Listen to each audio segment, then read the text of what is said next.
características en que fue pensada la profesión.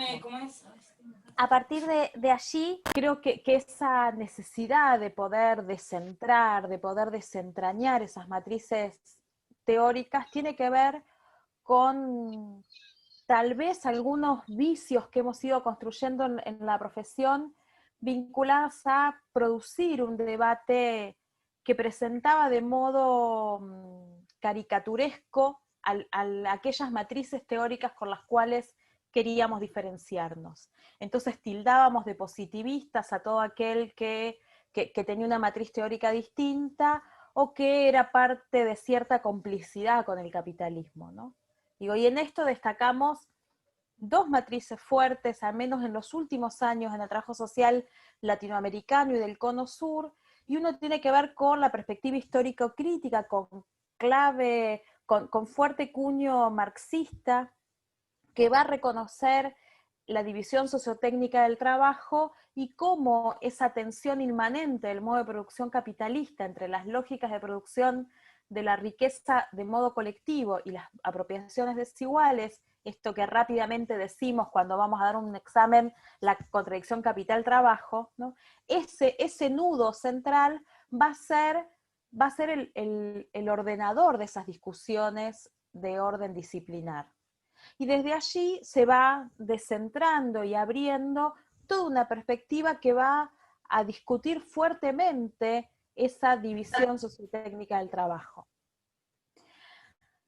Lo que fue pasando, y ahí tal vez hablo desde el caso argentino, no conozco con tanto detalle en Uruguay, y no quisiera hablar de más, o al menos en algunos lugares del trabajo social argentino, esa hegemonía de la perspectiva brasilera, o sea, en realidad la perspectiva histórico-crítica que llega de la mano de las producciones brasileras, con quien yo me formé en la maestría, José Paulo Neto, Marilla Yamamoto, muchas veces operó como un gran censor de cualquier propuesta transformadora de la profesión.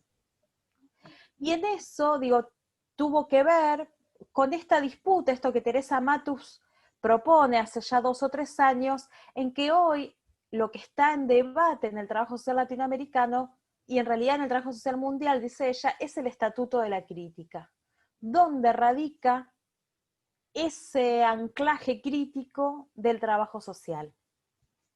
Y ahí hay un libro que ahora no lo traje, obviamente, fui subiendo las cosas para ahora y me quedó abajo. Hay un libro súper interesante que se llama El trabajo social revisitado, que escriben compañeros desde Chile, Castro, bueno, ahora después se lo paso a Sandra porque no lo tengo acá, y lo que hacen estos autores, digo, desde este libro, ahí ya se los digo porque lo tengo acá, tengo en otro lado, porque pensé me podía pasar, no es Castro Gómez, por eso, Castro Serrano, y Foy de Hoyo, llama Imaginarios de Transformación, el trabajo social revisitado, se puede acceder en línea, y en ese libro ellos lo que dicen es que esta disputa del trabajo social, de la disciplina del trabajo social por esa criticidad, tiene que ver con el reconocimiento de que históricamente el trabajo social produjo una tensión, y que se fue recreando a lo largo del tiempo, entre los procesos de disciplinamiento y los márgenes de transformación. Ese movimiento entre disciplinamiento y transformación es constitutivo de la profesión. Ellos dicen, es constitutivo de la disciplina. Ese movimiento, esa tensión, va a ser recreado, va a ser nombrado de acuerdo a la perspectiva histórica de modo diferencial. Algunos van a centrar claramente en las lógicas de acumulación, otros lo van a centrar en las estrategias de orden metodológica y qué lugar generamos para que el otro enuncie su verdad. Otros lo van a centrar en perspectivas más subjetivistas. Pero lo que es cierto es que esta tensión viene siendo identificada desde el trabajo social en sus orígenes. En ese libro hay un capítulo de una colega chilena que se formó en Estados Unidos y que trae digo, los impactos que las trabajadoras sociales en el siglo XIX, las trabajadoras sociales feministas de su época, produjeron en términos de proponer estrategias en el ámbito comunitario. Esto que después va a llegar a América Latina a través del desarrollo y la organización de la comunidad, ¿no? Estas semillas, estos gérmenes de producción de estrategias de transformación fueron teniendo modos de expresión distintos o niveles distintos de expresión. Algunos van a poner que solo es posible una transformación en la medida en que el modo de producción rompa sus esquemas de reproducción. Otros van a señalar que ese espacio de transformación va a estar vinculado a aquellos giros en las trayectorias con los sujetos con los que trabajamos. Y otros destacarán que esa posibilidad de transformación tendrá que ver con la capacidad que tengamos de enlazarnos a proyectos colectivos que trasciendan la profesión. Pero siempre hay ese movimiento. Y en ese proceso, en esas búsquedas, tanto Teresa Matus como Yanina Muñoz desde Chile, lo que van a decir que esta idea de pensar la idea de crítica requiere un movimiento teórico para poder identificar dónde se apoya, dónde toma las bases la idea de crítica. ¿Qué es la crítica para las ciencias sociales? Porque este proceso de discusión teórica que viene teniendo el trabajo social rebasa las fronteras de la profesión, ¿no? Y tiene que ver con identificar las diferentes matrices teóricas de las ciencias sociales y cuáles son producidas y generadas desde el trabajo social. Uno podría pensar, ellas desde Chile, con la gran influencia que han tenido desde la Escuela de Frankfurt y las diferentes generaciones de la Escuela de Frankfurt, lo que ellas dicen es que la perspectiva crítica por excelencia es el marxismo vía Escuela de Frankfurt. Y que va a colocar y va a transmutar en debates teóricos para la profesión desde esa matriz.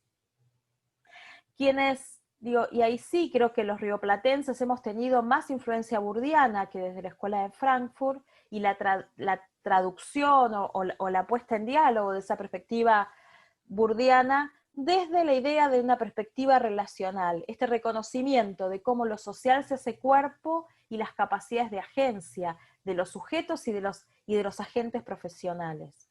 De hecho, si uno mira las producciones desde fines de los 90 y los primeros 2000, hay una producción de tesis, de ponencias con una fuerte influencia burdiana en este movimiento también entre aquello que se perpetúa y los espacios de agenciamiento que tenemos los agentes sociales.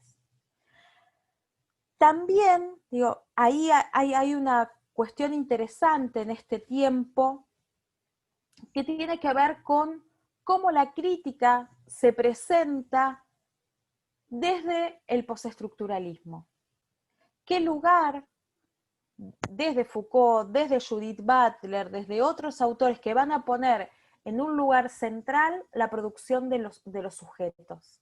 Cómo los sujetos, en tanto construidos, son modelados por un discurso, por una narrativa, y cómo ese discurso es performativo. Y ahí van a interrogar el trabajo social en tanto cómo la profesión va aportando a ese proceso de disciplinamiento a partir de la palabra, de etiquetamiento, ¿no?, de colocación de los sujetos de la práctica en algunos lugares muchas veces reificados. Pero también permiten producir interrogantes sobre cómo esa enunciación no solo implica un lugar de disciplinamiento, cómo la enunciación también puede permitir generar algunas aperturas a imaginar escenas nuevas, modos diferentes de producir trayectoria vital. de este sujeto con el que trabajamos.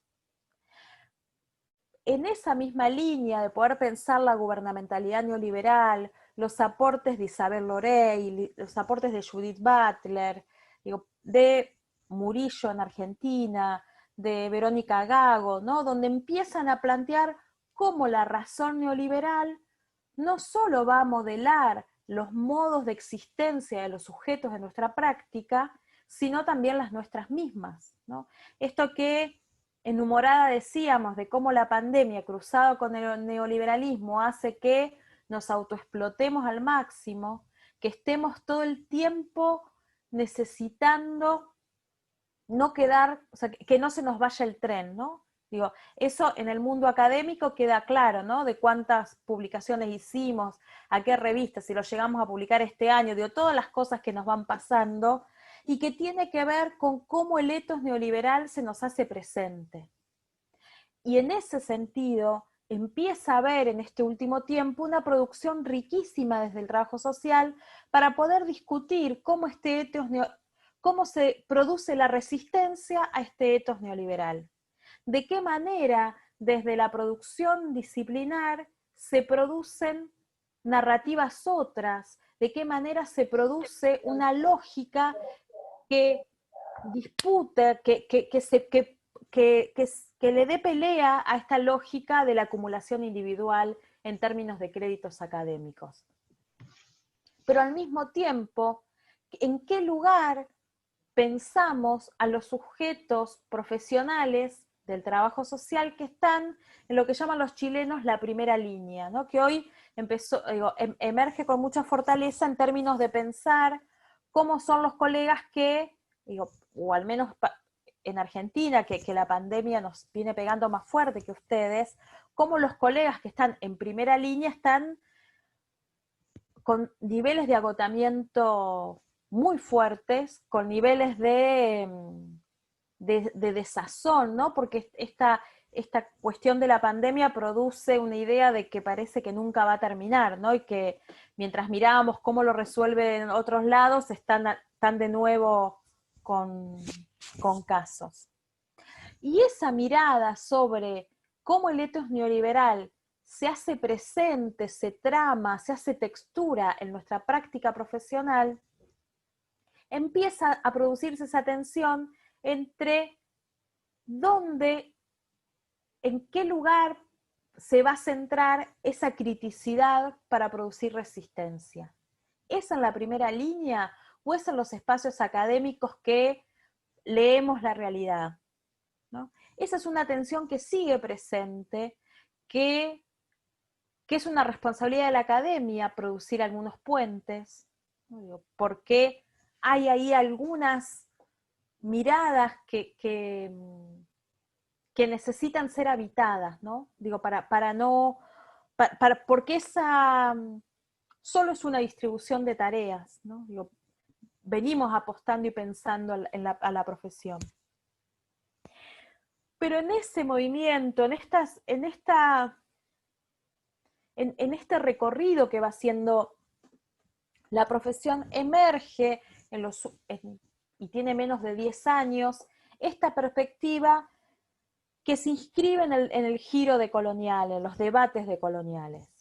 Y lo que va a hacer es, primero tomando como lugar de producción inicial el grupo Modernidad Mundo, digo, el grupo en que Lander, Quijano, Miñolo fueron interrogando y produciendo saber en relación a cómo se había producido con cierta perpetuidad esa idea de que desde América Latina, desde que el tercer mundo se posicionaba en una relación de opresión en relación a los modos de producción de saber.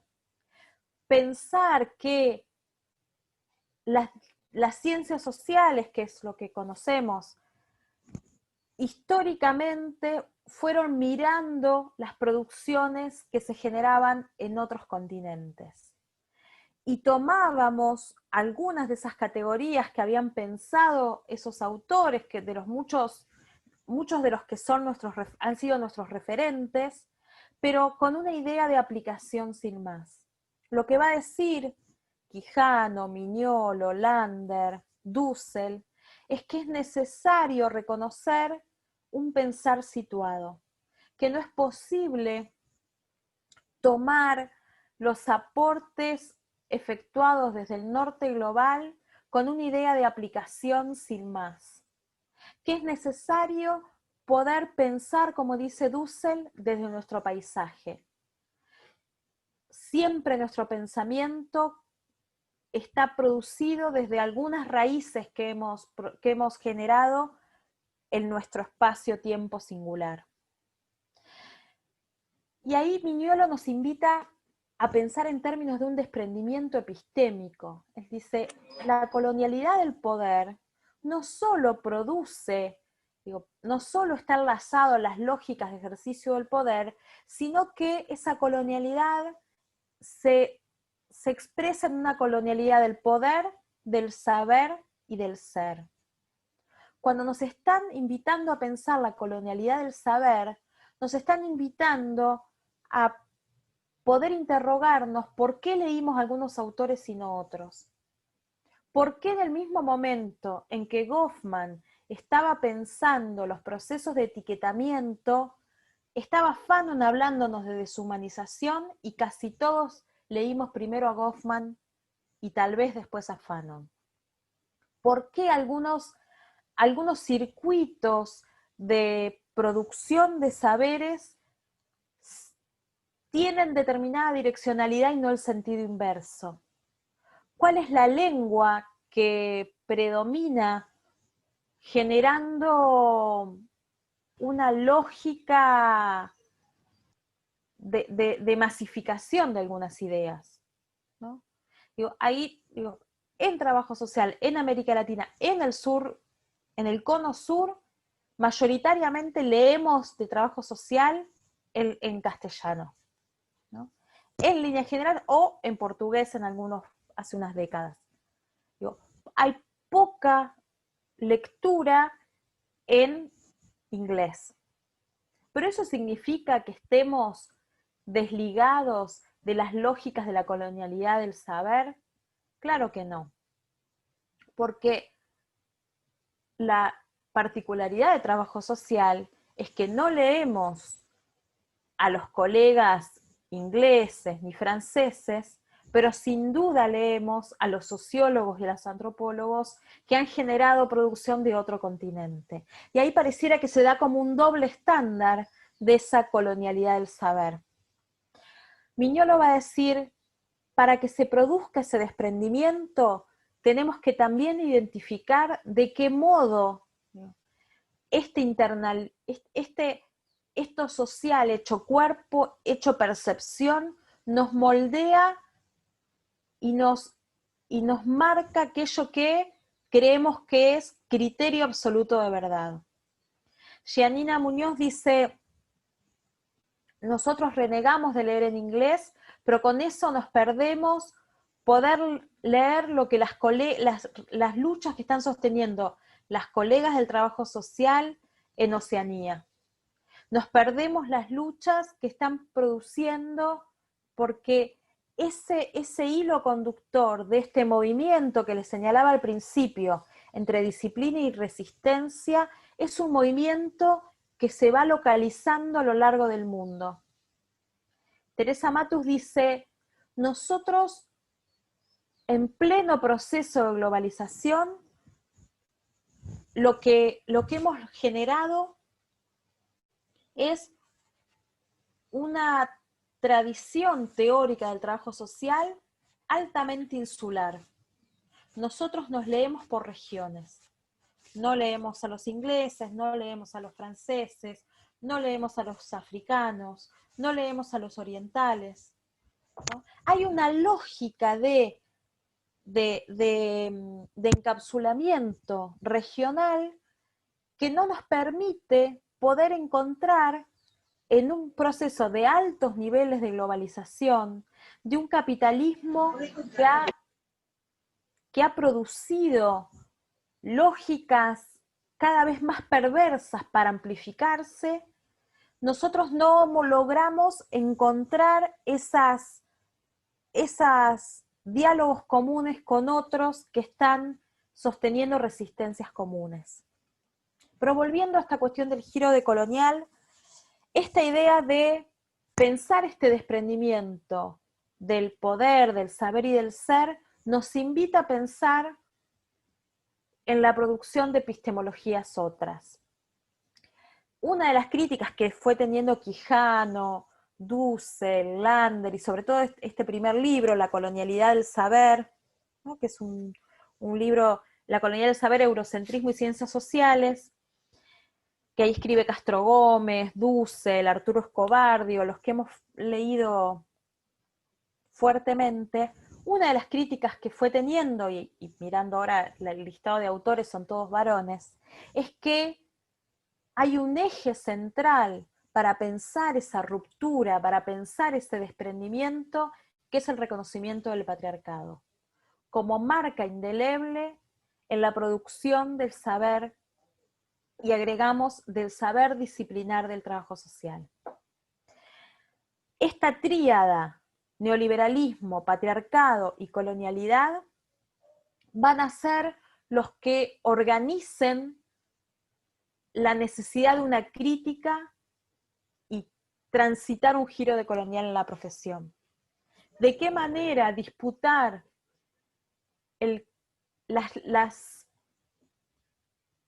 las búsquedas por romper las opresiones que produce el capitalismo y teniendo una especial atención a la lógica de la razón neoliberal?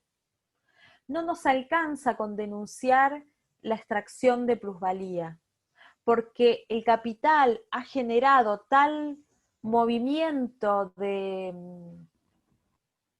esconderse, de trasvestirse, de producir otras formas de ampliación de sus espacios de dominio, otras formas de que toda relación social pueda ser sustento de su reproducción, ¿no? Nos referimos al capitalismo financiero, nos referimos a una multiplicidad de estrategias que el capitalismo ha generado y que necesitamos conocer en detalle. En Argentina, digo, y tomando un ejemplo del campo gerontológico, uno de los primeros puestos de trabajo que consiguen nuestros egresados y egresadas es integrando los equipos gerontológicos, los equipos interdisciplinarios en las residencias para mayores de gestión privada. En líneas generales lo que pasa es que las colegas recientemente graduadas fueron formadas para trabajar en el Estado. No fueron, o sea, no generamos las competencias necesarias para poder poner en valor su tarea profesional, ¿no?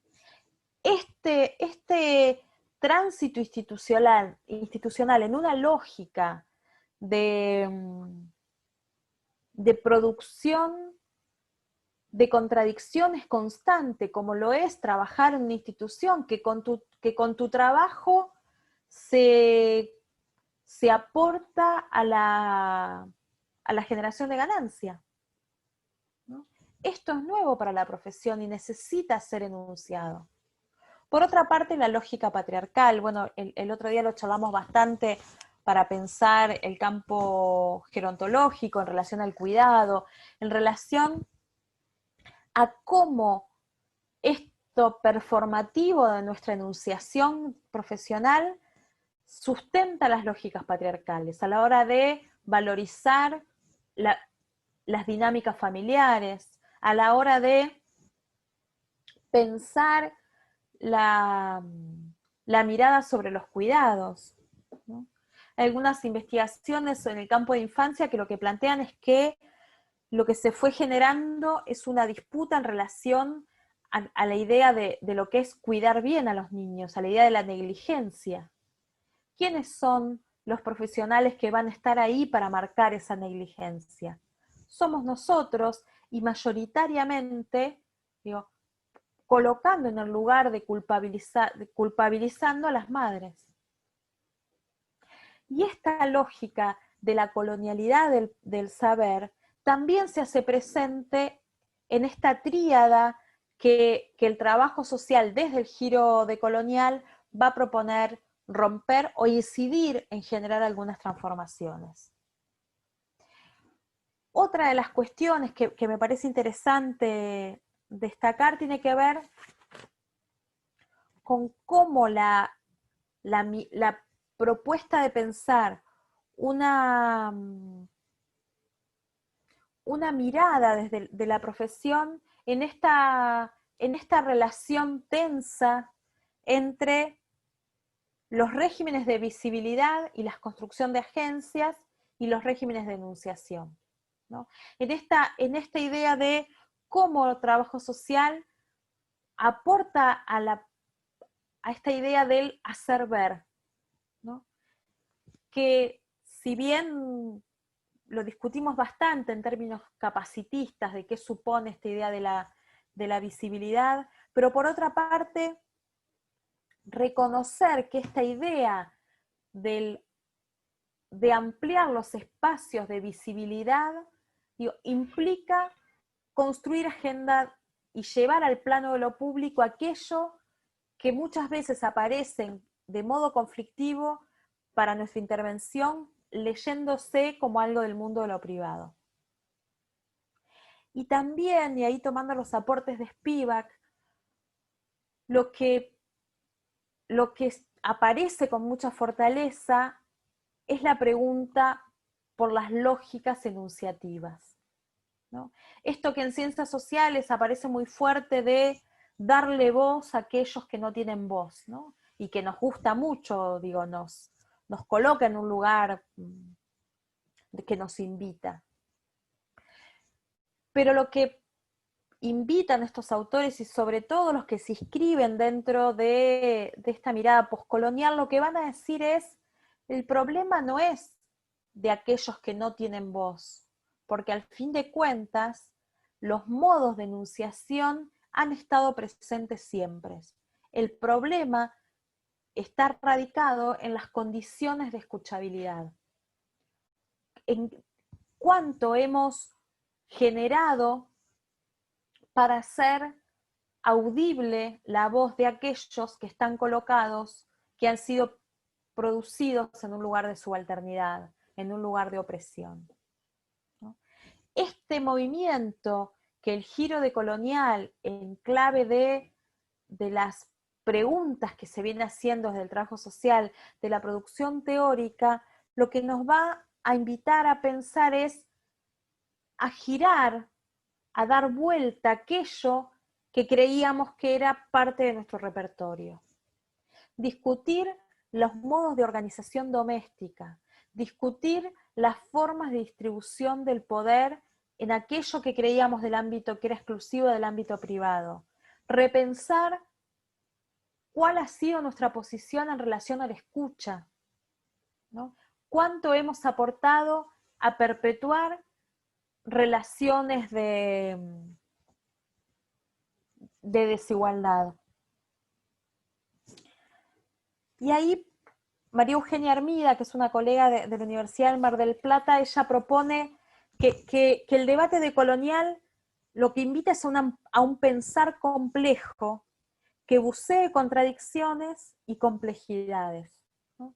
Esta idea, digo, y que es muy deleuziana, ¿no? Esta idea de que el pensamiento decolonial no va a buscar en clave dialéctica el suprimir las contradicciones, sino lo que va a reconocer es que esas contradicciones, esas tensiones, esas disputas están presentes todo el tiempo. Y lo que debiera el trabajo social poder hacer es poder reconocerlas, es poder producir una acción, transformación y sobre todo saber en este movimiento tan contradictorio. Esperen que tengo los anteojos. Ahí es interesante el lugar, ¿no?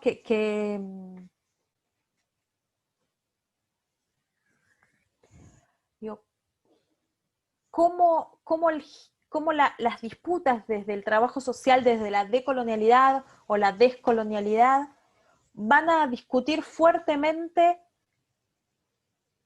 estos circuitos de producción de saber, ¿no? Y ahí con Rivera Kusikansky y otros autores, otras autoras, lo que van a proponer es de qué modo hemos generado la circulación de determinada producción de saber. Y desde allí mirar hacia la interna del debate disciplinar. Esa tensión que hace un ratito yo le señalaba muy por arriba entre los de la primera línea y los de la academia, también hacen a esta reproducción de cierta colonialidad del saber. Esta idea de que los colegas que están en primera línea no escriben, no producen una narrativa académica organizada que pueda explicar determinadas cuestiones, ha generado que, tomando las palabras de Miñolo, cierto epistemicidio, ¿no? Digo, esta idea de que la producción del saber está alejada de la acción, está alejada de la práctica profesional. Eso es una dificultad que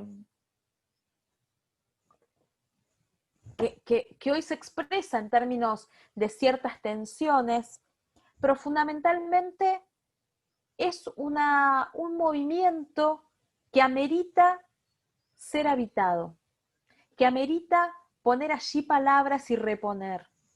En primer lugar, digo, hay con algunas compañeras del equipo de investigación, venimos planteando dónde se producen los saltos cualitativos en términos reflexivos. Se producen cuando, digo, como se pensaba en los 80, que toda producción de trabajo social tenía que ser ahí, poniendo el cuerpo, ¿no? Esta idea del practicismo que durante mucho tiempo organizó el debate disciplinar, o en realidad tendría que estar puesto en la capacidad deductiva, en la capacidad analítica de esos procesos sociales. Y ahí, digo, lo que empezamos a identificar es que la mayoría de las reflexiones más interesantes que hemos visto en este tiempo vienen de la práctica profesional.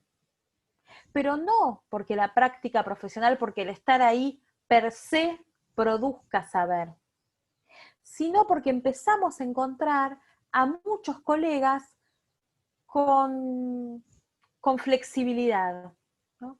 Con entrada y salida de la academia, ¿no? Esta idea de organizar algunas reflexiones teóricas para explicar aquello que está aconteciendo. La práctica profesional está presente todo el tiempo y nutrida y armada y entrelazada de ese saber académico. No es posible pensar la intervención del trabajo social sin esas producciones, sin esa reflexividad. Si la reflexividad hace parte, tiene que ver con la caja de herramientas profesional, ¿por qué creer que en algún lugar está el saber y en otros no?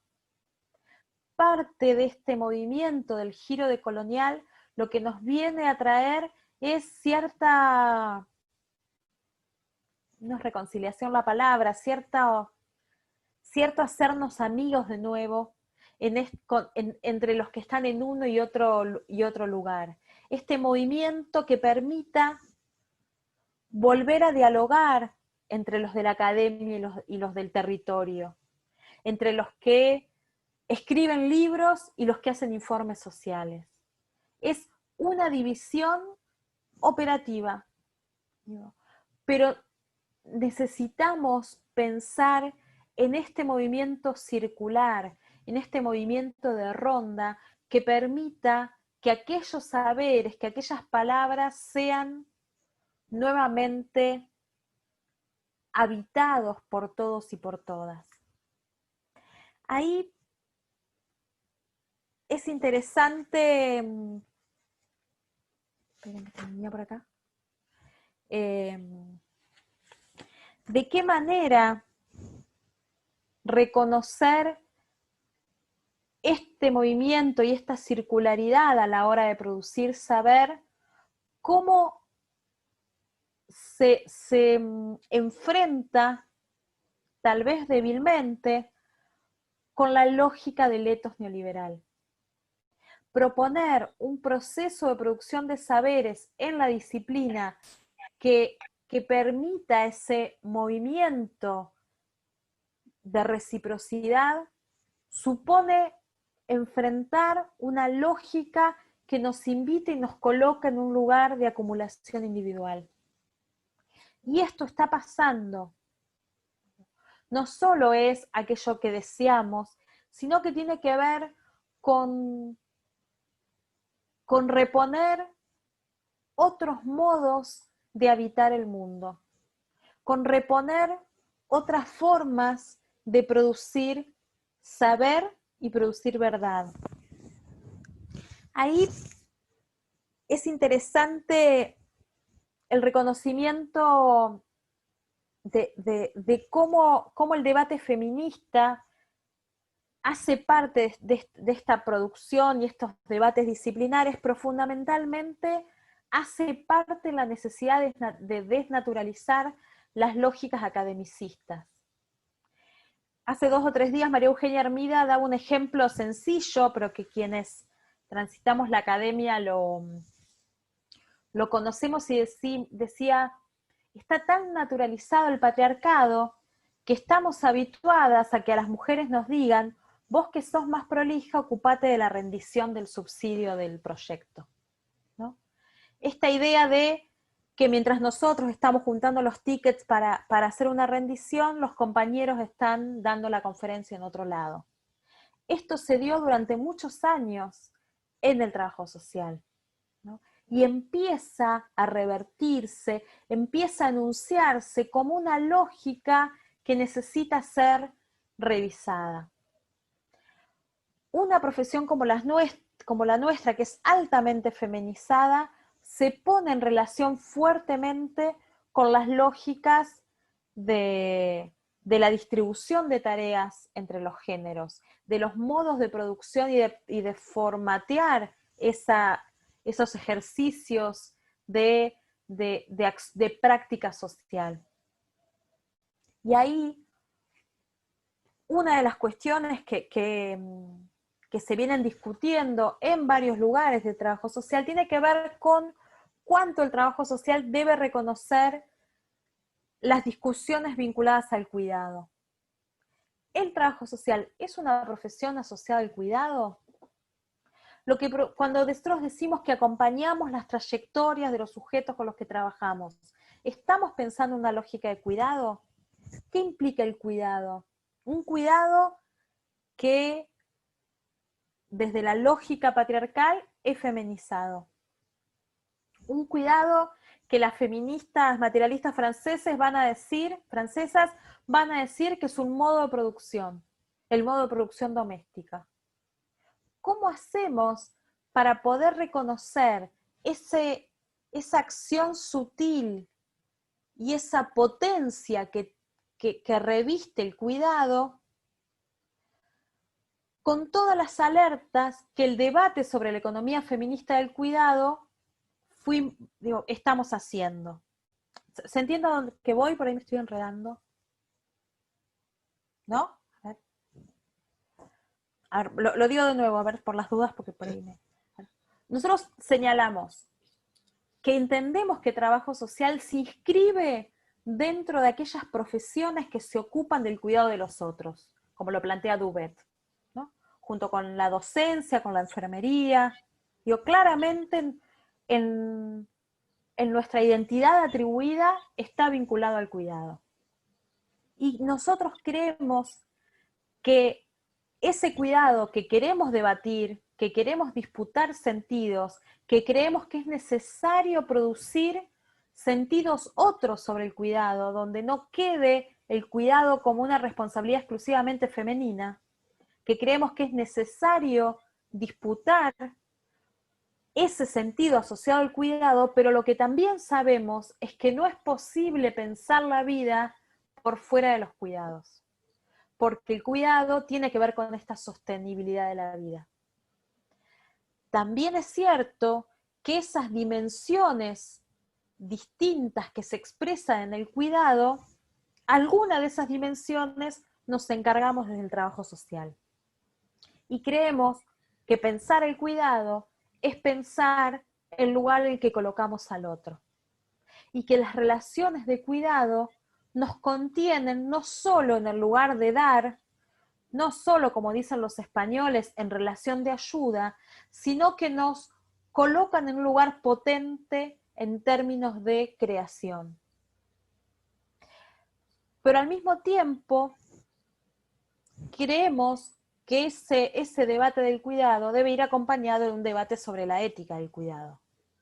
El cuidado, desde lo venimos pensando, reconoce la interdependencia, pero sabemos que esa interdependencia ha sido construida históricamente con relaciones de producción de subalternidades, donde algunos creíamos que nunca necesitábamos cuidado y otros que solo son depositarios de toda acción de cuidado de otro. En ese movimiento,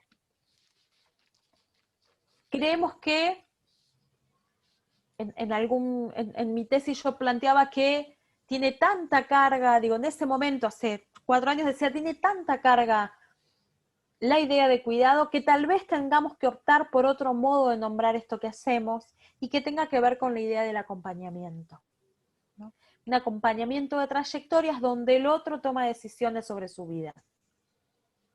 Pero ahí, una de las cuestiones que creemos que tal vez nos perdemos si lo corremos de la lógica del cuidado, es que reconocernos en este proceso asociado al cuidado nos hermana con todas otras luchas de las cuales también hacemos parte. Y ahí decimos, ¿cómo repensar desde el giro decolonial, desde esta búsqueda de producción de la crítica, cómo volvemos a mirar nuestra caja de herramientas?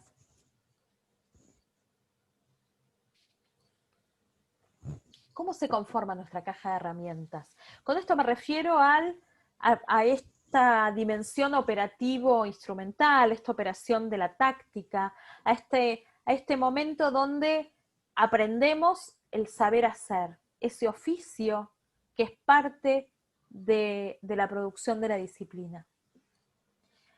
¿De qué modo esa caja de herramientas debe ser revisada para que nuestros informes sociales no solo narren al otro, obturando toda posibilidad de escucha de su enunciación? ¿De qué forma pensamos la realización de visitas domiciliarias no como estrategias de control, sino pensándolas como modo de aproximación? ¿De qué forma repensar todas las estrategias operativas a partir de esta pregunta sobre el lugar del otro? ¿Cómo esta tríada de neoliberalismo, patriarcado y colonialidad empieza a ser desprendida desde nuestro propio proceso de producción de la práctica profesional?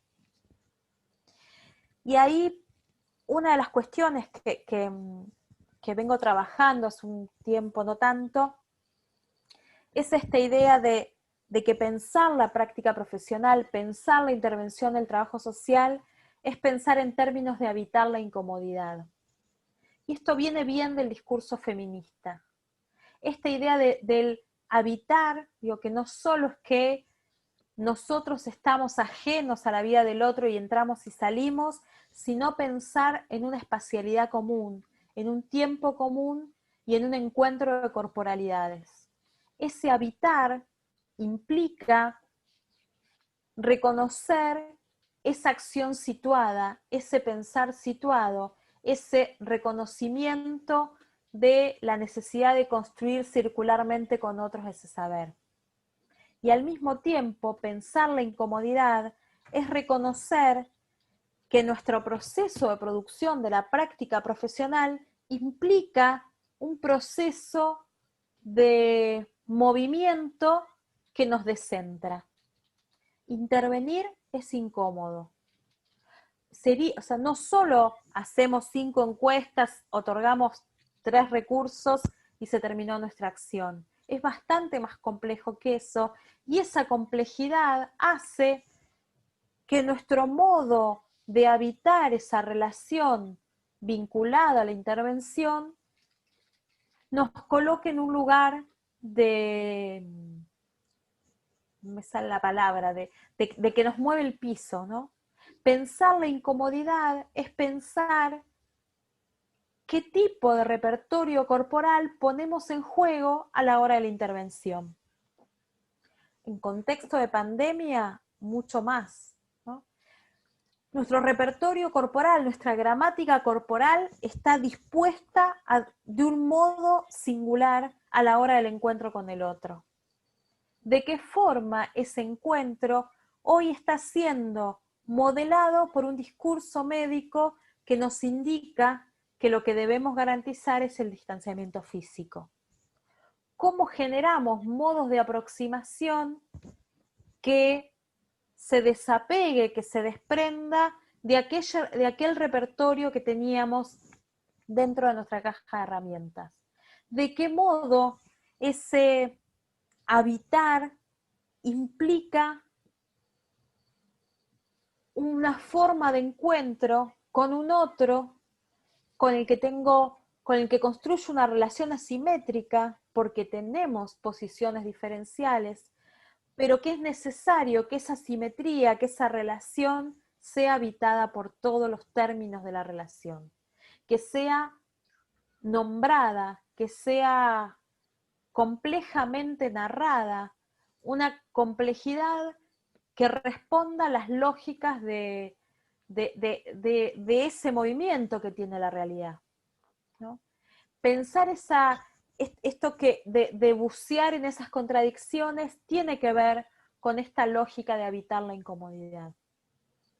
Un poco para ir cerrando al menos esta parte y que podamos dialogar, pensar que los desafíos del trabajo social en el siglo XXI, o al menos suena grandilocuente, digo, en general, digo, no sé si tanto, pero creo que uno tiene que ver con poder entender cómo este movimiento, esta tensión que es propia de la disciplina entre las lógicas de disciplinamiento y las posibilidades de transformación se hacen presentes hoy en nuestros días situadamente. ¿De qué modo lo nombramos?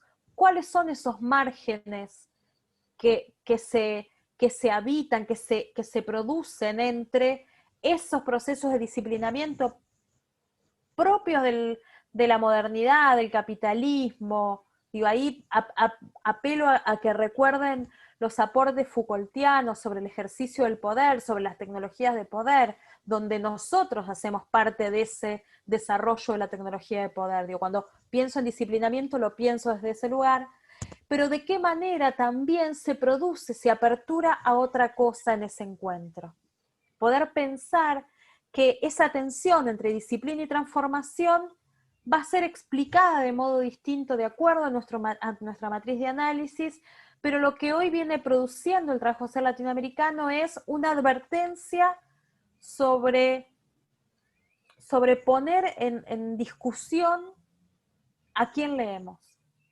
O al menos, si decidimos usar algunos autores, poder saber que no fue porque es lo único que conocemos, ¿no? Y creo que eso es como bien potente, ¿no? Poder decir, bueno, ¿qué están pensando las colegas colombianas hoy que están dando la vida por sostener un trabajo comunitario territorial, mientras que el gobierno de su país dice que están haciendo, que son sediciosas.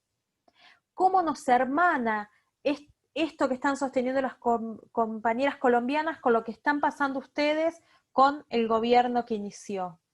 ¿Cómo eso nos hermana con las luchas que vienen sosteniendo las compañeras tenía por acá anotado, perdón, de Jordania, que vienen proponiendo lógicas de resistencia a toda explicación moralizante sobre sus formas de ejercicio de la religiosidad? ¿Cómo nos hermana ese proceso de resistencia en sus múltiples dimensiones, con otras luchas, y no solo de la disciplina, sino poder pensar cómo se produce un engranaje, una articulación con otras luchas, en nuestro continente? Ayer, todos celebramos lo que pasó en Chile, ¿no? Y el trabajo social chileno estuvo allí sosteniendo estas discusiones y acompañando este echar por tierra la Constitución pinochetiana, ¿no? Pensar un trabajo social que está comprometido con su tiempo. Esto es una marca constante del trabajo social. Podemos discutir si las banderas que se eligieron en cada momento son las que hoy elegiríamos, pero claramente no podemos desconocer esa historicidad. Y allí aparece otro eje central y que tiene que ver con este giro decolonial, que es poder reconocer nuestras propias historicidades, ¿no? Este modo que a veces enseñamos de las escuelas del trabajo social o de los momentos, ¿no? Esta idea de cuando yo me formé, hace 25 años, lo que nos decían que Mary Richmond era una vieja oligarca que iba a controlar pobres, ¿no? Y hoy cuando uno lee los textos, no era no era el Che Guevara claramente, pero muy lejos era de eso que nos habían contado. Y creo que parte de esa dificultad dificultad entre comillas, yo no sé si ahí Margarita Rosa ya dice, dejemos de creernos que estamos en este lugar de subalternidad, porque hoy le estamos disputando recursos para investigación a las demás disciplinas a la par, ¿no? Dice, ya no reduce complejidad si nos colocamos en el lugar de subalternidad, pero es cierto que no reconocer a nuestras ancestras, a nuestras colegas, y primero que fueron casi todas mujeres, que primero producieron saber sobre la disciplina, eso nos debilita. Y nos debilita creer que nosotros somos la generación que hacemos los saltos cualitativos. Eso también nos debilita porque no nos permite el acumular toda esa crítica que la disciplina fue generando, ¿no? Y creo que en ese punto es interesante reconciliarnos, o al menos no despojarnos de nuestra propia historia, que haremos críticas, que estaremos vibrantes ante toda posibilidad de producir transformación en el debate disciplinar, pero no echando por tierra esa propia historia. Y al mismo tiempo porque pensar en el anudamiento, en un entramado de una historia común, de una historia latinoamericana del trabajo social, que tuvo como íconos el CELATS, pero también tuvo como íconos a las colegas que estaban en el servicio social hospitalario del Hospital Fulanito, que disputaron un espacio de producción de saber en determinados campos. ¿Se escucha la música? No. No. No, porque empezó, no sé, un departamento, una marcha política que me gusta. Por eso me sonreí. Si quieren hasta ahí y después me quedaría otra cosita, pero quiero ver cómo, a ver si más o menos estamos en línea de lo que... Sí, capaz que invitamos a que, porque yo tengo pila para conversar contigo, como siempre, pero aprovechemos la oportunidad de que está Paula acá para hacer algunas preguntas, para reflexionar en conjunto. ¿Alguien toma la palabra?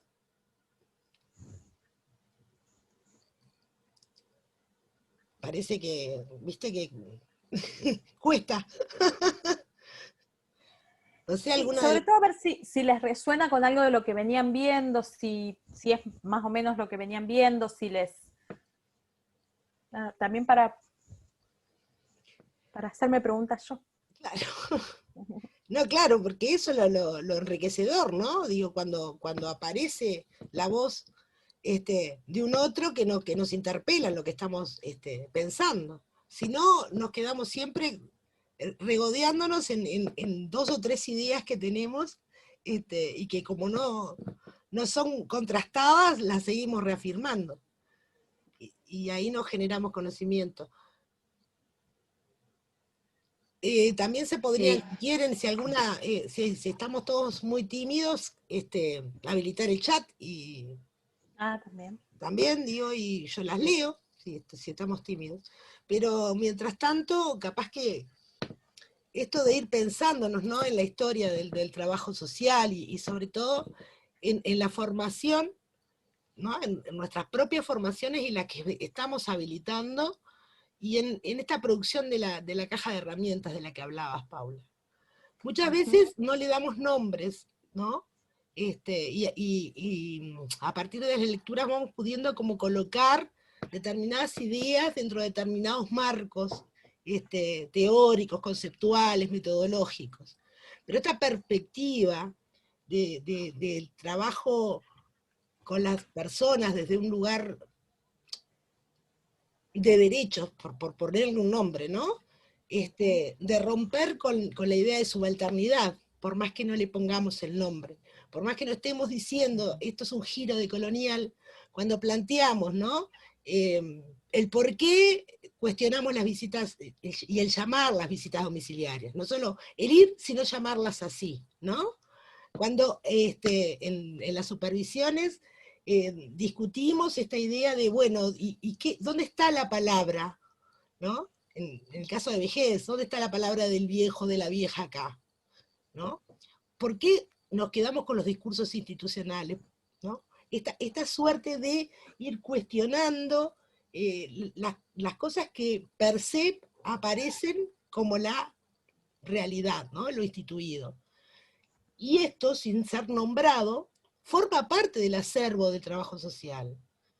En la formación, lástima, Teresa no ha podido entrar, tiene algunos problemas está desde el hospital, y tiene problemas de conectividad del hospital, aparte de problemas presupuestales, que eso ya es otro tema, y que No está solo el hospital.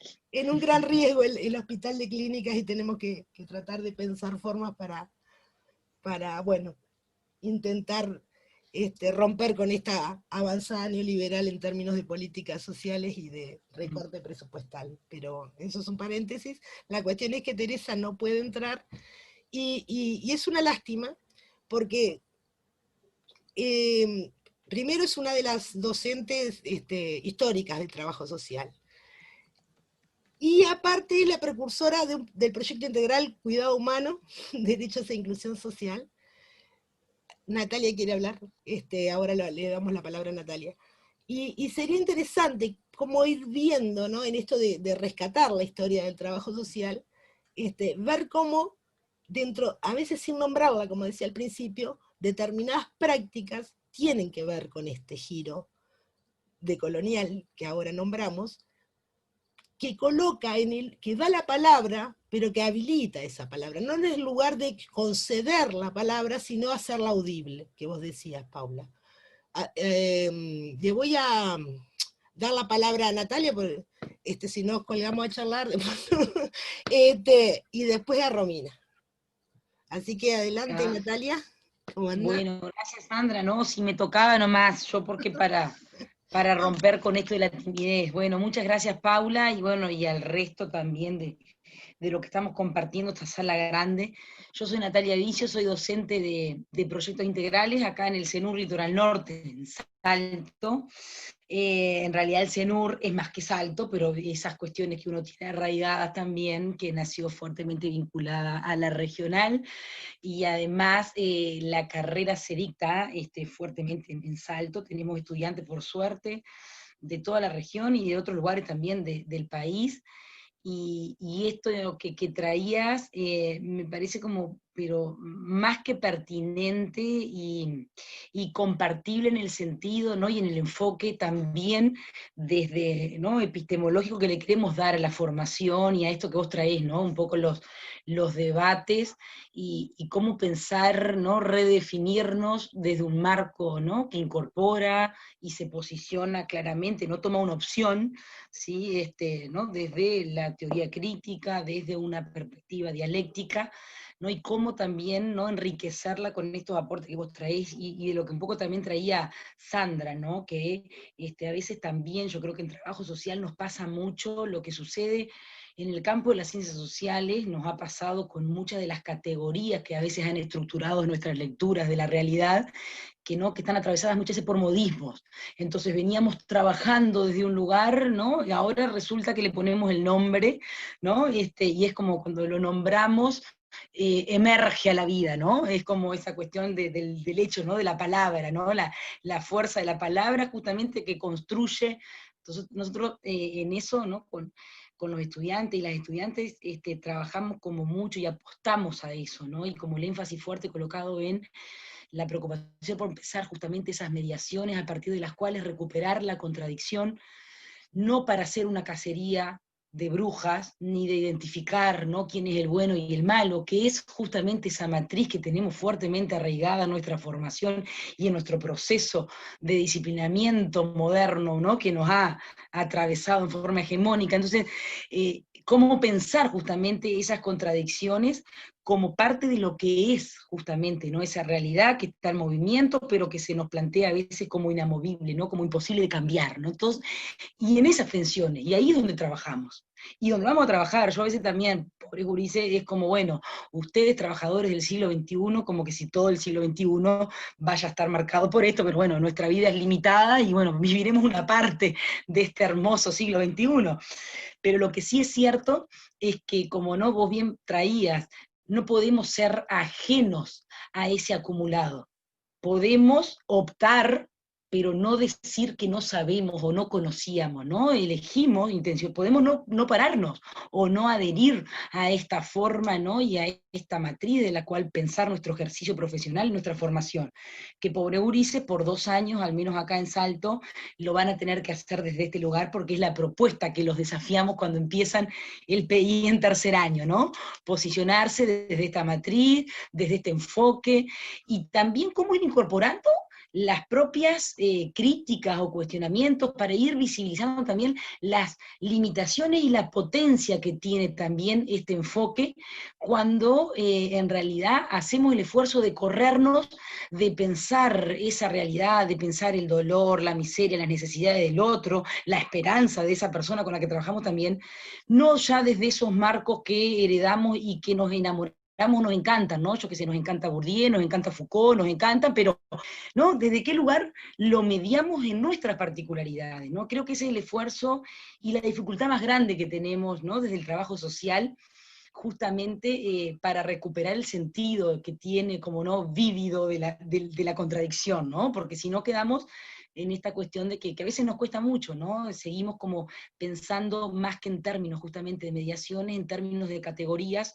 que nos iluminan, que, ¿no? Esta idea como más no instrumental del concepto y no como el que me permite pensar una intervención desde la transformación, ¿no? Y que supere la mirada netamente crítica, ¿no? Como esa concepción crítica, ¿no? Un poco ahí también, Silvana Martínez que trabaja, y ustedes, bueno, también, ¿no? Con un poco la idea y en la línea de lo que implica también el concepto de emancipación, nosotros lo trabajamos mucho desde ese lugar, y también con, ¿no? un poco el legado de un pensador, filósofo nuestro, que, ¿no? Revelato, que algunos tuvieron, ¿no?, la suerte de tenerlo como docente, yo no, pero sí, bueno, de leerlo, que también recupera el sentido también, ¿no?, que está, y que no es como esta idea romántica, ¿no?, de una esperanza que queda, ¿no?, la emancipación como algo romántico, sino como justamente cargado de este conflicto que hace a esto que ustedes traían, no es dar la palabra, sino ver, bueno, de qué forma, qué es lo que hizo que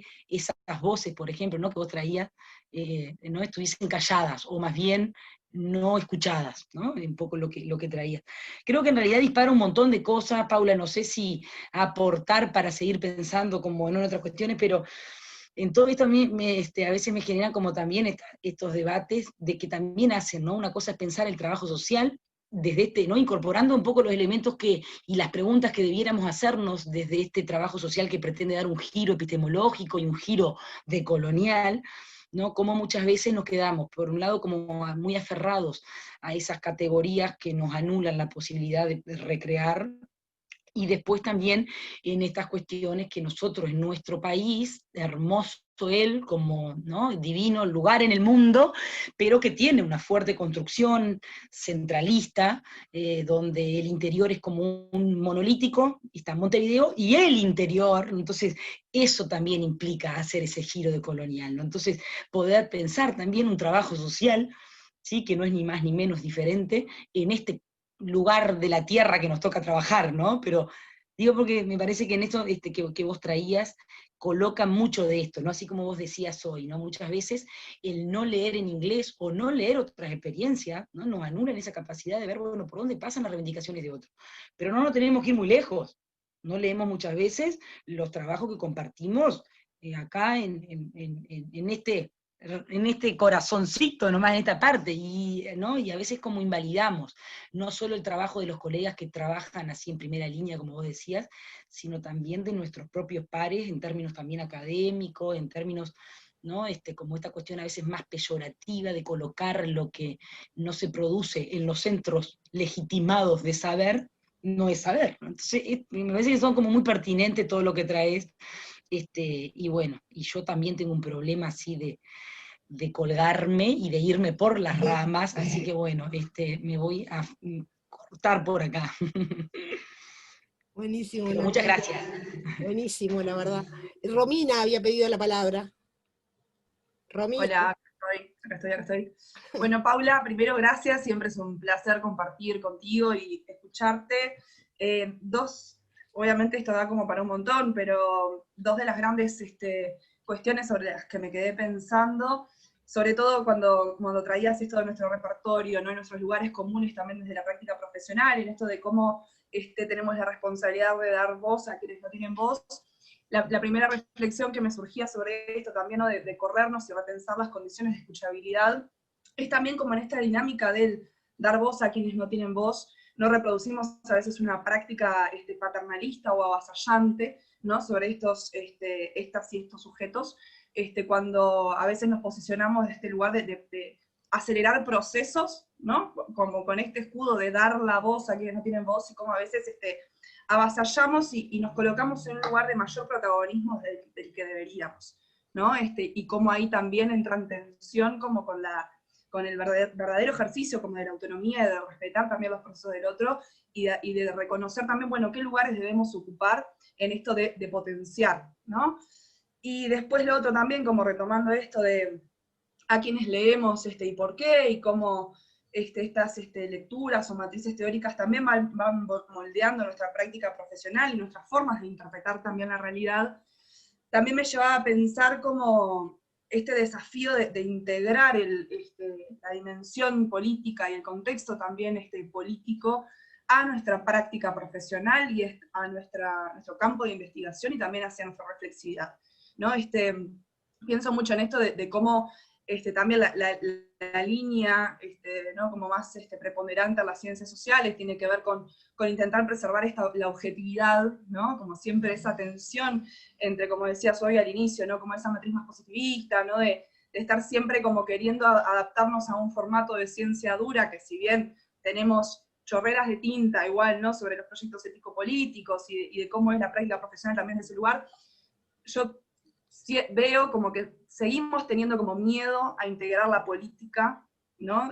También como una dimensión fundamental y transformadora de nuestra realidad, a nuestra práctica profesional, a nuestra forma de interpretar la realidad, o de leerla, y de investigar sobre ella también, ¿no? Que estamos constantemente atravesadas por tensiones políticas que nos definen en tanto, bueno, ¿qué es lo que quiero investigar? ¿De qué manera voy a intervenir? ¿Con qué sujetos? ¿Cómo me paro? ¿No? Y cómo me defino como profesional también. Sin embargo, esa tensión me parece que es, o ese desafío es muy vigente, sobre todo en un contexto de retroceso, de recrudecimiento de las políticas sociales, por ejemplo, y de cómo se interpretan los sujetos de derecho, cómo se interpreta la ciudadanía como tal, que a veces como que tenemos miedo de posicionarnos en esos lugares, ¿no? De decir, esto corresponde a un proyecto político determinado, el que yo no comparto, y tengo además argumentos técnicos y teóricos para no compartirlos, ¿no? Entonces eso me parece como un desafío muy interesante, que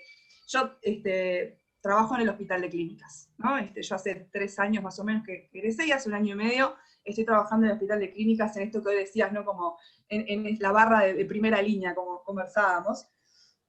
Y una de las cosas que también, ante un contexto, ¿no? Como de cambio de la política nacional, y esta también como conceptualización de las políticas públicas o la malla de protección social en general, yo reflexionaba cómo a veces desempeñamos como un lugar de cierta complicidad, ¿no? Como con este proyecto político que criticamos, ¿no? Porque que a veces pienso, ¿no? ¿Qué sacrificios hacemos en pro de incidir ¿no? en las condiciones materiales de una persona, ¿no? o en pro de acercar a una persona a determinado derecho? Bueno, ¿cuáles son las concesiones también que estamos haciendo, sabiendo a qué se está exponiendo a esa persona, ¿no? Cuando las políticas públicas son gestionadas por determinados actores que su concepción de ser humano incluso a veces es distinta, de sujeto de derechos es distinta, ¿no? Y entonces, ¿qué implica también promover la inserción de las personas en determinada malla de protección social? ¿Qué implica para el desarrollo como de los procesos de subjetividad? ¿De qué tipo de emancipación hablamos, ¿no? Cuando estamos hablando de que para que una persona pueda acceder a determinada prestación, por ejemplo, debe cumplir con el ABC del buen ciudadano, del buen pobre, ¿no? Entonces, eso sobre todo en este contexto donde vemos que en Uruguay además, toda la mayoría de nuestros programas y políticas públicas en general son desarrollados a través de cooperativas, asociaciones civiles, ¿no? O sea, son terciarizados y no por un aparato fuerte del Estado. Eso implica que en este contexto todo eso se esté revisando, se esté reformulando, y quienes lleven adelante ahora las políticas, a veces, tienen una matriz incluso ideológica totalmente distinta, ¿no? Donde los criterios de exigibilidad para las personas que van a ser atendidas en determinados programas, o que van a poder acceder a determinados programas, van a ser distintos, ¿no? Entonces, eso también es algo que por lo menos a mí me tensiona, ¿no? Como permanentemente, y me hace como reflexionar también sobre ese rol a veces cómplice, ¿no? Con esta línea que tanto también criticamos, ¿no? Y es como reflexionar también en esto de, bueno, es como estar haciendo como esa gestión permanente, esos malabares permanentes entre la miseria, ¿no? Y que es muy difícil también de conciliar en la práctica profesional, pero sí me parece como un desafío fundamental, y también lo dejo como planteado así como pregunta de cómo incorporarlo, ¿no? No solamente desde la academia y a través de la docencia, sino también a la reflexión de nuestras propias prácticas profesionales, la atención del contexto político, y cómo generar incluso mecanismos de respuesta colectiva o de resistencia colectiva que nos permita como fomentar y no desconocer la materialidad de los problemas con los que nos enfrentamos día a día, pero siendo como muy conscientes de todo lo que también rodea y atraviesa esta materialidad, ¿no? nada, eso. Estaba como, fue lo que me disparaste, Paula. Bueno, primero gracias compañeras, digo, por seguir pensando entre todas. Estamos como a contratiempo en términos digo, políticos, ¿no? Nosotros salimos afortunadamente del macrismo, digo, y creo que les puedo contar, digo, las estrategias. Digo, en eso, en enero publicamos un articulito con dos compañeras del equipo que habla de la gubernamentalidad neoliberal, digo, y lo que hacemos como, lo que ponemos como en evidencia, digo, vaya a ser precisas, no ponemos en evidencia, sino que interpretamos y que analizamos, fue los modos de resistencia. Digo, en realidad, digo, nosotros queríamos investigar sobre cómo se producía la práctica de la intervención profesional en el contexto de avanzar al neoliberalismo, ¿no? Y lo que nos encontramos, hicimos bastantes grupos focales y entrevistas, y primero que este encuentro para poder dialogar con las colegas que estaban sosteniendo procesos de intervención, un contexto de alta complejidad. Digo, lo primero que hizo el gobierno macrista fue despedir trabajadores, decir que eran todos ñoquis, ¿no? Estos que no van a trabajar, que éramos la grasa militante, los trabajadores estatales, ¿no? Digo, todo lo que se imagina, ¿no? En ese contexto, ser un trabajador estatal orgulloso no era fácil, porque aparte era con esta lógica de buscarte un trabajo honesto, ¿no? Digo, con compañeros con muchos años de trayectoria, bueno. En ese contexto, digo, lo que nos encontramos fue modos de resistencia que no habíamos pensado que estaban pasando, ¿no? Digo, por ejemplo, nos pasó con el Ministerio de Desarrollo Social de Nación, que dejó de tener actividad, ¿no? O sea, les hacían o sea, dejaron de tener todas las políticas que administraban, la pasaron a hacer fundaciones, y encontraron los compañeros modos creativos. Primero se mataron, ¿no? O sea, esto fue en 4 años. Primero se mataron, se dijeron que vos sos cómplice, todo lo que puede pasar en cualquier grupo con niveles de hostilidad laboral.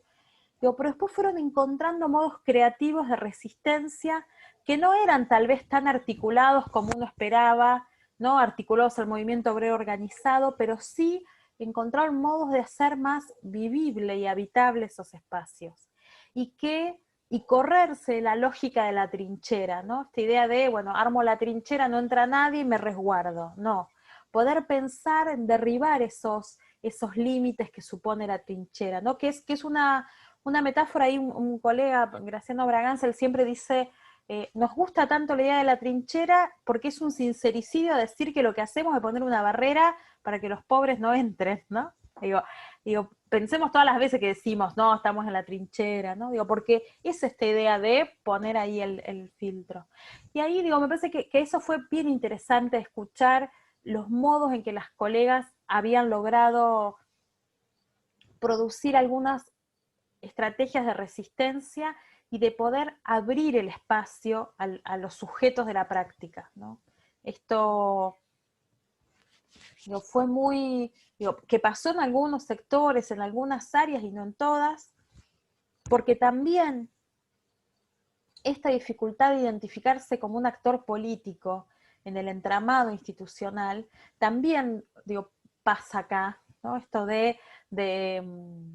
digo, obviamente hay colegas con mucho protagonismo, pero después la mayoría, y sobre todo en niveles de hostilidad, porque eso hay algo que hay que también tener presente, ¿no? Digo, que en eso el discurso de la derecha, el discurso del neoliberalismo es, digo, provoca digo, te lima, ¿no? Digo, te va generando como desacreditaciones a tu tarea, digo, y en eso es un punto que no hay que perder de vista, más allá que, no sé, digo, yo al principio del macrismo estaba en un servicio social y algunas compañeras y colegas también digo, me enojaba algunas cuestiones, ¿no? O sea, pero creo que también hay que situar eso. Y también, digo, me parece que en esto que nosotros lo planteamos con esta idea del giro discursivo, o no sé si es un giro, pero sí el reconocimiento del lugar que el discurso tiene en términos de pensar que este modo de nombrar coloca al sujeto de la práctica en determinados lugares. También es, digo, y discutimos mucho con compañeras que trabajan en justicia, ¿no? Esto de que uno acomoda al sujeto de la práctica a determinado paquete de programas para que entre, más, digo, ¿no? Como este modelar al sujeto, esta producción de un sujeto conforme la lógica de la malla de seguridad social. Pero me parece que en ese punto una cuestión potente, digo, es el reconocimiento de que el sujeto de la intervención también tiene capacidad de agencia y también decide, digo, ¿no?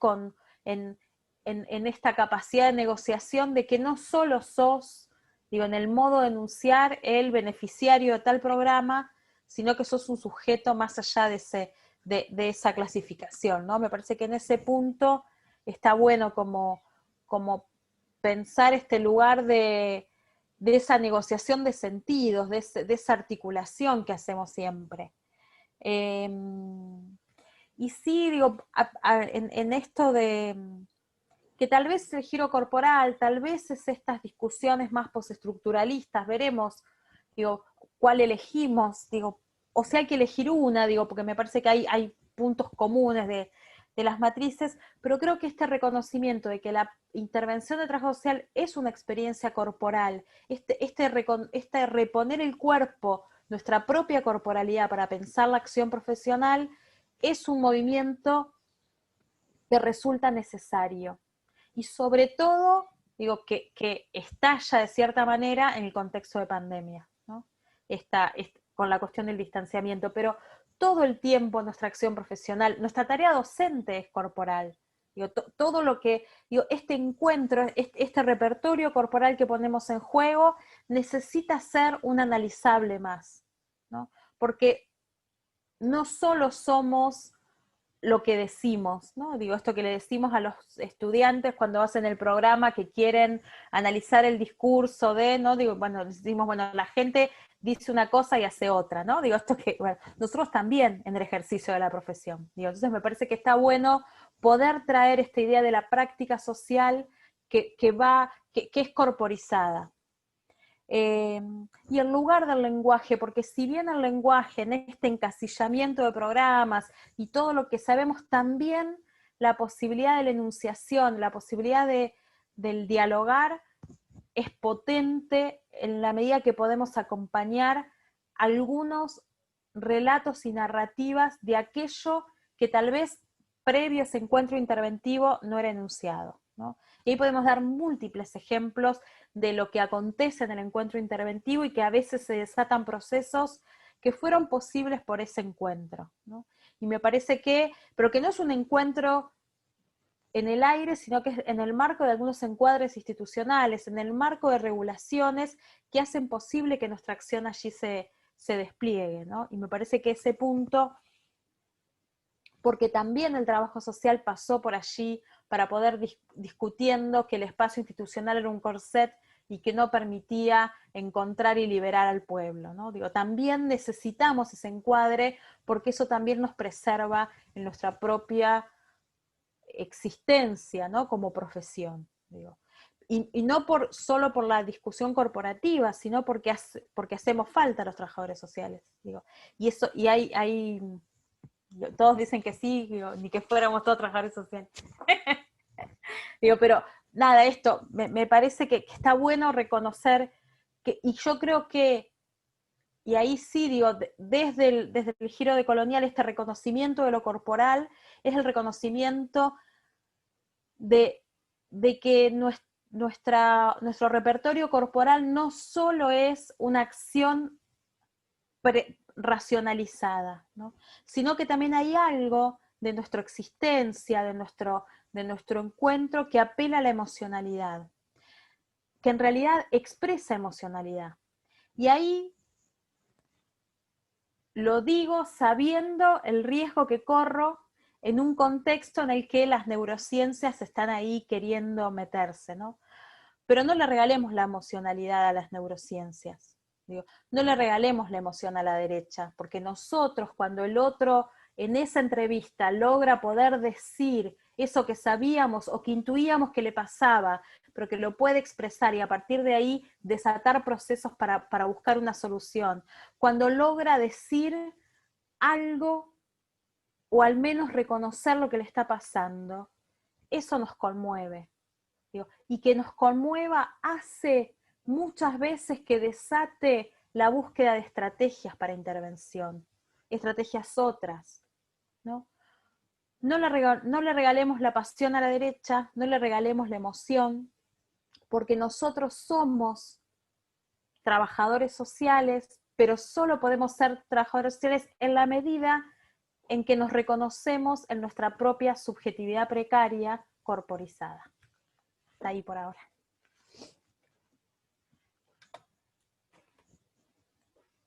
Esto de que no sabes cuándo estás hablando y cuándo sí.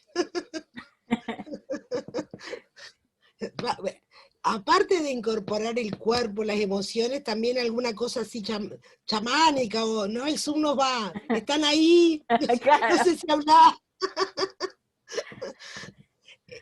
La verdad que no queremos robarte más tiempo, pero nos quedaríamos horas conversando contigo. De verdad, muchas gracias por los aportes. No sé si alguien quiere hacer algún comentario para ir finalizando, para dejarla un poco descansar a Paula, que ha estado tan generosamente compartiendo con nosotros estas reflexiones. Yo breve, Sí. en realidad yo quería hoy comentar algo, pero como vi como que se alargó un poco el debate, no quería demorarla mucho más porque ya son las 8:05. Pero, voy a ver si puedo prender la cámara porque si no es un desastre. Me quedé pensando como en tres grandes cosas, sobre todo más que nada desde el ejercicio profesional y el ejercicio docente, y que tiene que ver con esto de, bueno, por un lado, resignificar el lugar de la visita, ¿no? Sobre todo como deconstruir estos prejuicios en relación a la visita, y que de alguna manera han burocratizado más la profesión, y que no ha permitido como repensar este encuentro con el otro, ¿no? La visita desde la aproximación al otro, al sujeto. Después me parece como súper interesante esto de, bueno, el lugar de nuestra producción histórica, resignificado, el lugar de las mujeres, ¿no? Yo tengo como mucho recuerdo desde cuando estudié, de que, bueno, hablar de Mary Richmond, caso, grupo y comunidad, era como medio que mala palabra, ¿no? Entonces me parece como súper interesante como desafío, bueno, resignificar toda esa producción, y también adecuarla al contexto histórico, ¿no? Y cómo resignificarla a nuestro contexto. Y por otro lado, toda esta cuestión que tiene que ver con la producción de conocimiento, de esto que tú traías de los profesionales de primera línea, ¿no? Lo importante de esa producción y la responsabilidad que tiene la academia en valorizar esa producción de conocimiento, en esta cuestión de democratizar. Me parece que ahí la academia tiene una responsabilidad fundamental en esta cuestión. Y bueno, y nada más, porque bueno, quería por lo menos mencionar un poco las tres cuestiones que me quedaron resonando. Y bueno, y agradecerte. No, gracias a ustedes por la escucha, por el desafío, porque bueno, habilitarse a discutir el debate disciplinar también es estuvo tan sacralizado, al menos en mi experiencia, que parecía que solo algunos podían hablar de la profesión y todos los demás formábamos trabajadores sociales, ¿no? Me parece que en esto también, permitirse enunciar desde otros lugares, precariamente, como siempre, pero me parece que también potencia que como todo fenómeno humano es posible de ser nombrado, debatido, analizado por todos los que estamos vinculados, ¿no? Entonces me parece que democratizar el debate disciplinar también es necesario en este contexto, ¿no? Y que tal vez, y que tenemos una responsabilidad en ese punto, ¿no? Porque, digo,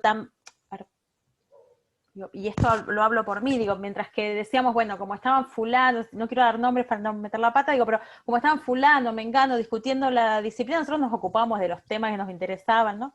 Bueno, digo, me parece que también poder tomar esa posta, digo, porque también hacen a la construcción de una tradición de pensamiento, ¿no? Que para tal vez decir que estaban equivocados, que nosotros creemos que es de otra manera, digo, pero desde un lugar de producción, y esto que decías, María, de reconocer qué se estaba pensando en ese momento, digo, nosotros podemos decir hoy, no, Marx era evolucionista, y sí, porque era el modo hegemonizado de pensamiento, digo, entonces, ¿por qué a Marx lo perdonamos, pero no perdonamos a Mary Gismond o a James Adams?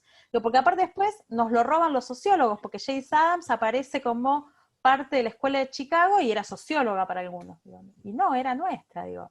Y estaba ahí poniendo el cuerpo en las casas estas de convivencia, en Chicago, digo, también hay que conocer como estas, digo, no ser digo, está Viviana Travi, están las compañeras, o sea, hay gente que se dedica a investigar eso y está buenísimo, digo, pero sí conocer qué se está discutiendo, porque me parece que hace a esa, nada, a poder abrazar un debate de la disciplina en el que nos sentimos parte. Me parece que en ese punto nada, hacerlo más multivocal, ¿no? Me parece que también con eso tiene que ver el debate disciplinar y este giro de colonial, y después veremos cuál es digo, hay momentos en que digo, no, me gusta más lo postcolonial, digo, leo uno, digo, bueno, tal vez no tengo que elegir, y también tengo que entender cuáles son las reflexiones y las matrices teóricas que me permiten comprender los fenómenos, ¿no? Como no poner el caballo no, como al revés, el carro antes del caballo, ¿no? Digo, bueno, no, soy decolonial y después leo, no, digo, pensé que en eso también es parte de ese ejercicio del mover, ¿no? Como, bueno, eso. Tal cual.